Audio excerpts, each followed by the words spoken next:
¿Cómo agradecer tanto amor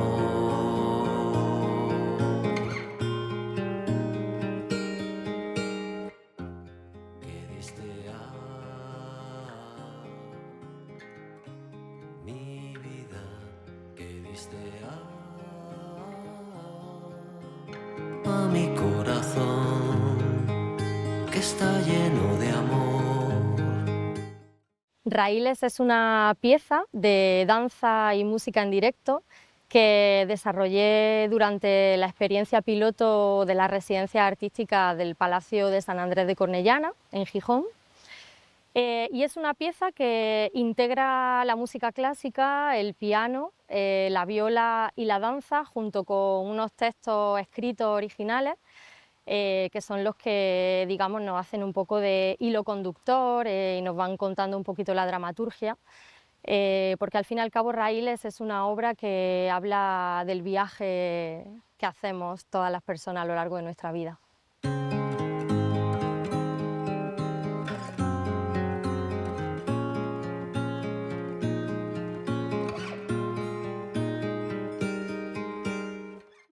Inicialmente, la pieza de danza fue pensada para contextualizarla dentro del Museo del Ferrocarril de Asturias.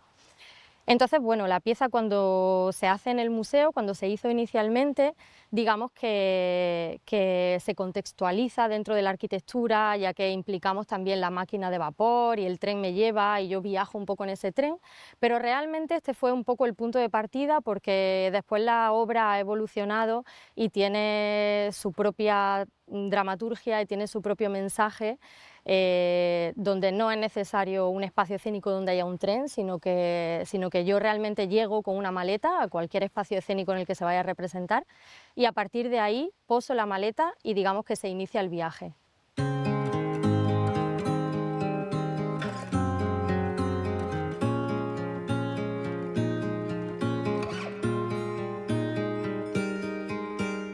A nivel coreográfico o de lenguaje de movimiento, yo tengo la carrera de danza española, entonces bueno, creo que se nota mucho esos inicios míos en la danza, ¿no? Esos inicios flamencos del sur, que están muy presentes en muchos de los momentos de la pieza o en muchos momentos coreográficos, aunque también en los últimos años, sobre todo aquí en Asturias, pues yo he investigado mucho más con la danza contemporánea, he investigado también en la improvisación, entonces digamos que se puede ver un poco todo ese lenguaje en conjunto, ¿no? Yo realmente no me gusta definirme con un estilo concreto de danza, sino que yo creo que al final incorporo un poco pues, todas esas herramientas, todas esas experiencias y esos aprendizajes que he ido adquiriendo y voy un poco desarrollando mi lenguaje propio. Hay partes coreográficas que tienen mucha fortaleza, pues por el tema del zapateado, ¿no? Y quizás sí que tienen un aire más flamenco, un aire más español. Luego hay otras partes mucho más etéreas, más dulces, mucho más contemporáneas a nivel de movimiento, mucho más simbólicas también, hay mucho simbolismo. Y luego a mí me gusta siempre dejar una parte, algunas partes dentro de toda la obra, un poco a la improvisación, ¿no? Para tener un poquito como esa sensación de, depende del día que me toque interpretar y viajar raíles, pues hacerlo dependiendo del momento de ese día, ¿no? Y cómo yo me sienta y cómo yo sienta el movimiento de ese día. Eso me parece muy interesante.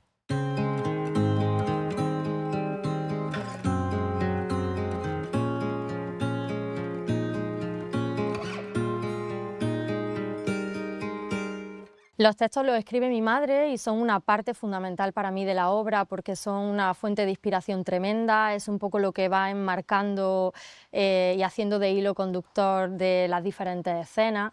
La parte musical también es compuesta por Amaya Arnaiz, que es la violista, y Sonia Cartón, que es la pianista.